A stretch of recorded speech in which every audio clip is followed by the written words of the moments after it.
So the last set of sort of conversation that we had with Rory up here, and then we take to the panel. I'm just sort of dovetailing off what Mitchell said, and your remit of global role overall. You guys sort of do everything. You're an integrated agency, right?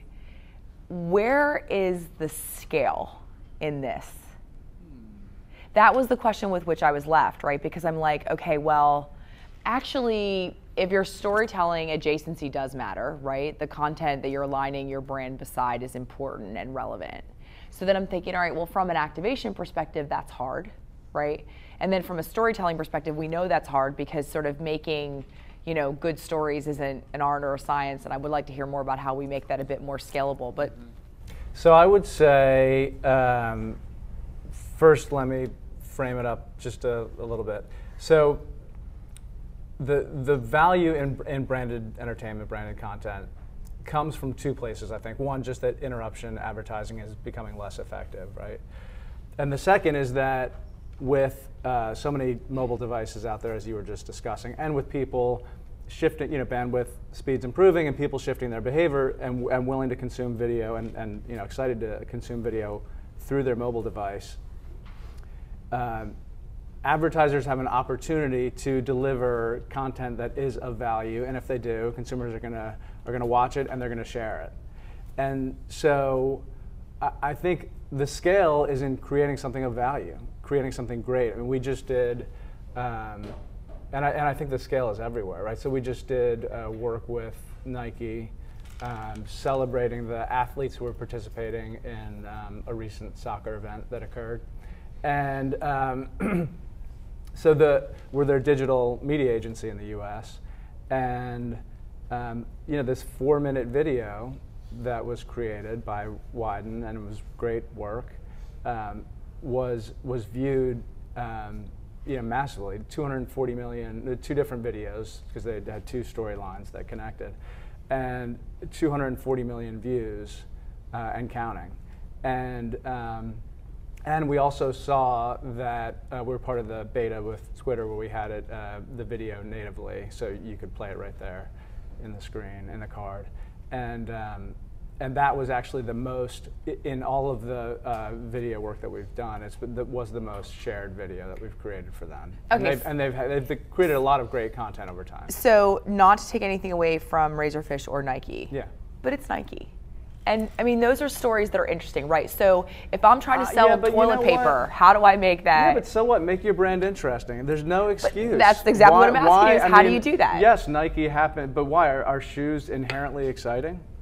No, they've embraced and empowered people. They believe that everybody has an inner athlete. But that's why they've attached to athletes, right? So it's the story of the athletes, not of the brand per se. So every brand has to understand where their value is. Okay, and how do you tell me how shepherding them through that process? Because that's the issue of every brand is in a different place, right? Some get that and are far down the path and have been doing it forever, like Nike when they were doing paid advertising. I mean, it's always been focused on the athletes and the not just the professional athletes, but the athlete, the consumer. And some brands kind of get it and need help, translating it to branded entertainment. And some don't really get it at all and really are just talking about themselves and pushing their product. Right. And that's, it just takes education. But tell me about that, because I don't have that sort of skill. I don't come from creative, and those of us that are on kind of the media side of the business, like, how do you make a brand get comfortable? Because it goes back to the idea, I liken it to social, where a CMO comes into your agency and says, I would like 1 million likes on Facebook, right? I want to do branded content. And how do you get them from the idea of telling their brand story to telling a story that's meaningful to their consumer? Like, how do you straddle that chasm? Well, I think, the client has to get there over time. You have to educate them over time, right? And I think, take Mercedes a few years ago, they weren't in social at all. And the CMO at Mercedes, he was the CMO, now he runs CMO, or Mercedes North America. To his credit, he stood up and said, I don't know exactly where this is going, but I know this is important. We've got to do something big. And so we did the tweet race at the time. This was 2 or 3 years ago, 4 years ago. And since then, what we've done is everything, most of the work we do for them online really taps into innate behaviors that are happening. And I think the key is having the trust of the client that you understand that native online behavior and you can tap into it. So a lot of the work that we do with them taps into kind of that meme culture, right? So we'll take, but we make it very brand appropriate. So we're looking to connect with Gen Y, as you probably know.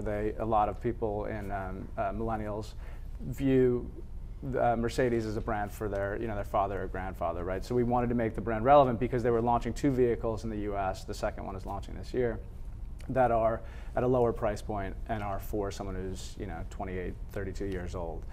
And so take the most recent work called the car's GLA. It's called GLA Packed, and it's capitalizing on that meme of people creating a kind of a display of all the things that are in their suitcase before they go on a trip, taking a Vine or a picture, posting it, and getting a ton of attention. And so what we did was we created a campaign called GLA Packed, where we took because the car is all about adventure and travel. It's a SUV, and so we took a imprint of the back of the vehicle and the storage area of the vehicle, and hooked up with ambassadors and influencers in the social space, had them take pictures of what they would take on their trip, and it's spread like wildfire. So tons of consumers are submitting their videos, their images, and because it very much taps into, it aligns with the brand and the product, but it also taps into something that's happening in social. So how does the inherent sort of channel neutral nature of brand content, how do you be sort of calculated and thoughtful about that, right? Like the social component of that when it comes to actually developing the brand story. And I mean, we were talking about mobile, right? So the difference between a creative and a creative technologist. How do you bring all of that, because you're not going to get it in one function or one group of the agency, but how do you get all those people at the table and get them on a course moving in the same direction? Yeah, I mean, we really celebrate bringing multiple disciplines together. It's very much part of our culture. So it's not that tricky, and we try to push it to the next level by bringing outside influences in as well. So we did something recently with Unilever and Google where we have these hack sessions, and this one was actually facilitated by Google, but it was we had creatives, technologists, planners from our side, and Google was at the table, and as was Unilever, and we saw that it was with their hair care category, and we saw that there were 1 billion searches a month related to hair care, which is a lot. You want your scale? There it is. That's a lot.